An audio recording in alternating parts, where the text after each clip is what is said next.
Bro రీసెంట్గా India Pakistan war అయితే జరిగింది. సో ఇండియా అయితే మాత్రం పై చేయి సాధించింది, మరోసారి కూడా గ్రాండ్గా గెలిచిందని చెప్పాలి.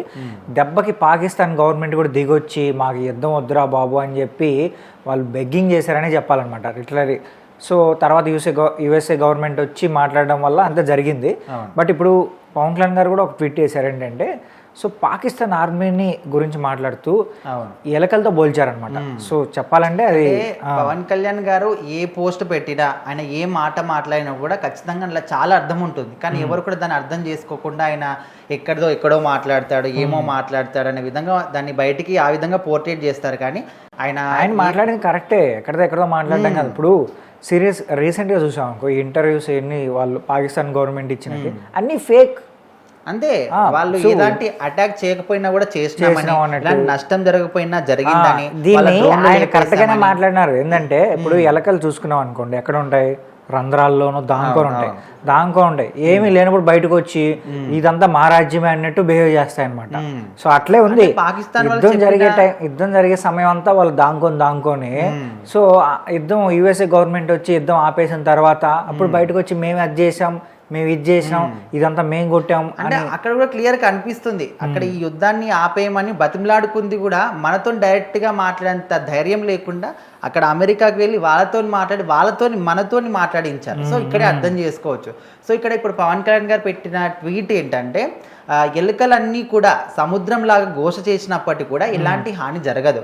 సో ఒక్క శేషనాగు ఒక్కసారి హోంకారం చేస్తే అవన్నీ కూడా నశించిపోతాయి అనే విధంగా ఆయన ట్వీట్ చేశాడు.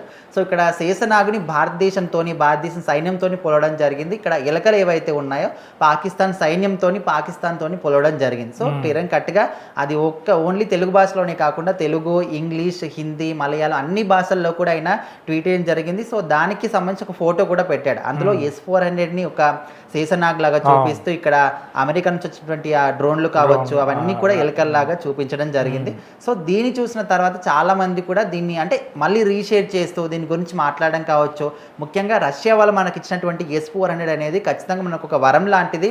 సో దాని వల్లనే మనము ఈ విధంగా ఇప్పుడు విజయం సాధించామనే విధంగా కూడా చాలా మంది అనుకుంటున్నారు. ఎందుకంటే దానికి ఉన్నటువంటి కెపాసిటీ ఏ విధంగా అంటే 600 కిలోమీటర్ల దూరం వరకు ఉన్నటువంటి లక్ష్యాన్ని కూడా ఈజీగా చేరుతుంది. బ్రో వన్ థింగ్ ఏంటంటే రష్యా గవర్నమెంట్ మనకు ఇచ్చింది, అలాగే రష్యా గవర్నమెంట్ మనతో మంచిగా ఉంటుంది, okay thankful. But if in case మన ప్రపంచంలో ఏ దేశం సపోర్ట్ రాకపోయినా సరే ఇండియా మాత్రం నిలిచి ఉంటుంది. ఇండియాని కొట్టే దేశం అయితే. సో చాలా మంది అంటారు పాకిస్తాన్కి అంత పవర్ ఉంది, చైనాకి అంత పవర్ ఉంది, యుఎస్ఏకి అంత పవర్ ఉంది, సో పోటీ పడలే. ఖచ్చితంగా ఇండియా పోటీ పడుతుంది, అందులో డౌటే లేదు. మన దగ్గర ఏమీ లేకపోయినా సరే మన దగ్గర ఉన్న మ్యాన్ పవర్ కి, మన దగ్గర ఉన్న అంటే మ్యాన్ పవర్ అనుకున్న దేశభక్తి ఎక్కువ. సో మన వాళ్ళు ప్రాణం ఇవ్వడానికైనా సిద్ధపడతారు. అంటే మన భారతదేశం గడ్డ మీద పుట్టిన వాళ్ళు ఎవ్వరు కూడా పిరికి పందలుగా ఉన్న వాళ్ళు ఎక్కడ కూడా దాఖలాలు లేవు. ఎందుకంటే మన ఫ్రీడమ్ అంటే మన దేశం కోసం ఎంతమంది ఫ్రీడమ్ ఇప్పుడు ఈ యుద్ధాల గురించి మాట్లాడుకుంటున్నారు, కానీ మన పురాణాల్లో మనం చూపించిన దారి ఇదంతా. ఈ ప్రతి ఒక్క ఎక్విప్మెంట్ ఇప్పుడు న్యూక్లియర్ బాంబ్ అంటున్నారు, బట్ న్యూక్లియర్ బాంబ్ రెడీ చేసే టైంలో ఆ సైంటిస్ట్ చదివింది మహాభారతం. సో మహాభారతాన్ని చదివి అర్థం చేసుకున్నా. ఇప్పుడు లేటెస్ట్ టెక్నాలజీ కావచ్చు, ఇదంతా కూడా మేమే తయారు చేసుకున్నాం, మా వాళ్ళు తయారు చేసిన అంటారు. కానీ ఇదంతా కూడా మన పురాణాల గ్రంథాల నుంచి తీసుకున్నదే. కాకపోతే అవన్నీ కూడా వాళ్ళే నాశనం చేసి మన దగ్గర ఎలాంటి ప్రూఫ్స్ లేకుండా చేసి వాళ్ళు లేదు మేమే తయారు చేసుకున్నాం అంటున్నారు తప్ప వాళ్ళకు కూడా తెలుసు, వాళ్ళ మనస్సాక్షికి తెలుసు ఇదంతా కూడా భారతదేశం యొక్క ఒక అలాంటి గ్రంథాల నుంచి తీసుకుందని. సో మొత్తానికైతే ఇప్పుడు పవన్ కళ్యాణ్ గారు పెట్టినటువంటి ఈ ట్వీట్ని అయితే చాలా మంది షేర్ చేస్తూ ఉన్నారు. మన భారతదేశం అంతా కూడా షేర్ చేస్తూ ఉన్నారు.